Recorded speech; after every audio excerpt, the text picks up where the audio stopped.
Senator Cornyn. Professor Harrison, we've talked about the mechanics of the 25th Amendment whereby an incapacitated president would be removed. But it strikes me that ultimately it happened, albeit not before the end of President Biden's full term.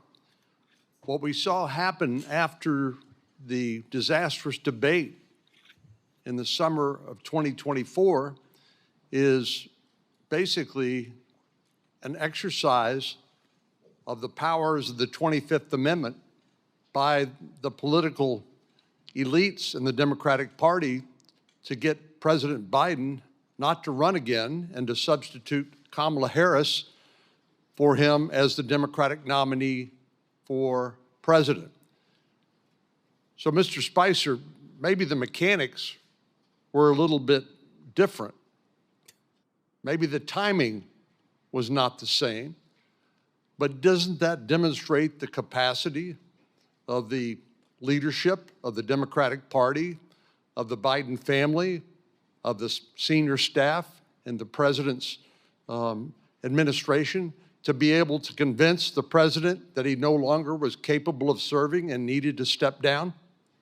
Senator, the left and their friends in the media like to throw around terms like threats to democracy, constitutional crisis. And if we don't have confidence in the leader of the free world making decisions, that truly is the definition of a constitutional crisis and the threat to democracy.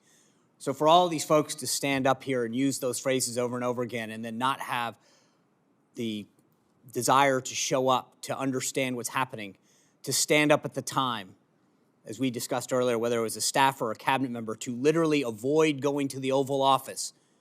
And in the case of the media, to avoid the questions that were so clearly obvious to the rest of America, shows that they were more concerned with power and preserving that power and an agenda than they were at really caring about the Constitution and democracy. I agree that that is the clear conclusion. And obviously they decided to do it only at such a time as that ability to wield power was coming to an end. If, in fact, President Biden had remained the nominee of the Democratic Party and then ran against and lost to President Trump, these folks would be out of luck and out of power. So they decided to act under that circumstance. Senator, you look at a lot of these decisions, and it was pretty clear that there was a handful of folks at the top of the Biden administration and Biden White House that had been around him for decades, where all of that information funneled. So I mentioned before, there are approximately 25 senior White House staffers that have the rank of assistant to the president. Those are the highest White House staffers.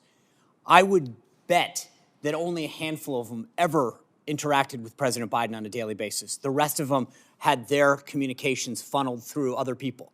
If the press secretary, the communications director, whose job it is to speak on behalf of the principal in lieu of them being able to talk or communicate, don't have access to those individuals at the senior-most level, then what good are they? And I would argue that while many times we heard people in the press and on the left accuse the Trump White House of quote-unquote lying, for them to go out there and talk about the president's stance on issues, what President Biden thought or didn't think on a personnel issue, a policy issue, when in fact they had never spoken to him, is in fact the epitome of lying. One of the most consequential actions or inactions of the Biden presidency during 4 years was his failures to secure our southern border and to deal with illegal immigration.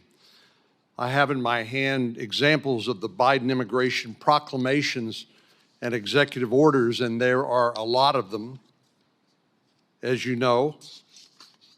They also include things like granting temporary protected status to large populations of immigrants, particularly from countries in Central America,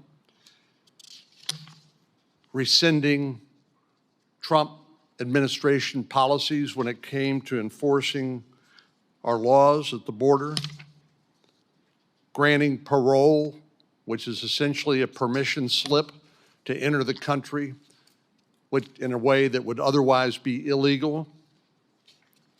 And, Mr. Chairman, I'd ask unanimous consent that this document be made part of the record as an example of the sort of consequential border security and immigration-related measures that President Biden purported to sign. Without objection. Mr. Wald, I do want to follow up on a